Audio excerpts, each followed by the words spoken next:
ఆనవాయితీగా మనము every 3 months or 4 months ఒకసారి ఇది చేసే కార్యక్రమం. అంటే ఆ 3 నెలల్లో ఎవరైతే గుడ్ వర్క్ చేశారో, ఎందుకంటే అందరికీ ప్రెస్ మీట్ పెట్టి ప్రెస్ మీట్ సందర్భంగా వారికి రివార్డ్స్ ఇవ్వడం అనేది జరిగాయి. మొత్తం 2024లో జరిగిన గుడ్ వర్క్ ఏదైతే ఉందో, మంచి పర్ఫార్మెన్స్ ఏదైతే ఉందో అన్నీ కూడా జోన్ వారీగా యూనిట్ వారీగా తెప్పించుకొని అవన్నీ కలెక్ట్ చేసి క్రోడీకరించి దాన్ని అనలైజ్ చేసి ఈరోజు ఆల్మోస్ట్ 600 సిబ్బందిని ఈరోజు రివార్డ్స్ ఇవ్వడానికి రెడీగా ఉన్నాం. సో మీ అందరికి కూడా నా శుభాకాంక్షలు తెలియజేస్తున్నాను.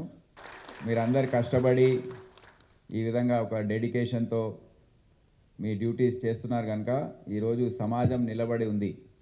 ఎవరు అవునన్నా కాదన్నా, ఒక్క గంట పోలీసు లేకపోతే ఈ సమాజమే లేదని చెప్పవచ్చు. ప్రతి నిమిషం ఏదో ఒకటి జరుగుతూ ఉంటుంది.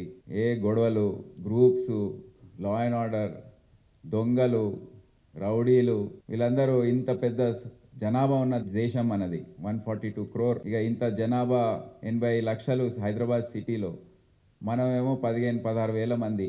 ఎట్లా కంట్రోల్ చేస్తామండి? సాధ్యమా? కానీ చేస్తున్నారు మీరు. సో అందుకే మీకు హ్యాట్స్ ఆఫ్.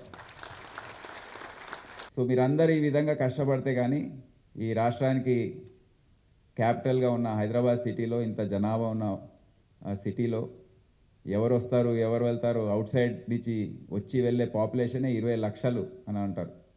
ఎంతమంది ట్రైన్లు, బస్సులు దిగి బిజినెస్ చేసుకొని, న్యాచురలీ కొంతమంది దొంగలు, దోపిడీదారులు అందరూ వస్తుంటారు వాళ్ళతో సహా. ఎవరు ఏం చేయబోతున్నారో మనకు తెలియదు. అయినా నైట్ పెట్రోలింగ్ టైంలో నైట్ డామినెన్స్ అనేది చూపించి ఎవరు కూడా, అంటే 1 o'clock వరకు ఎస్టాబ్లిష్మెంట్స్ ఓపెన్ ఉంటాయి, షాప్స్ ఓపెన్ ఉంటాయి, పబ్లిక్ మూవ్ అవుతూ ఉంటుంది. ఇది మహానగరం, 24 గంటలు నడిచే మహానగరం ఇది. ఆ మహానగరానికి మీరు మంచి సురక్ష, ప్రజలకు వాళ్ళ ఆస్తులకు సురక్ష కల్పిస్తున్నందుకు మీ అందరికీ ధన్యవాదాలు తెలియజేస్తూ ఈ రివార్డ్స్ ప్రోగ్రామ్ని స్టార్ట్ చేయాలని నేను శ్వేత గారిని కోరుతున్నాను.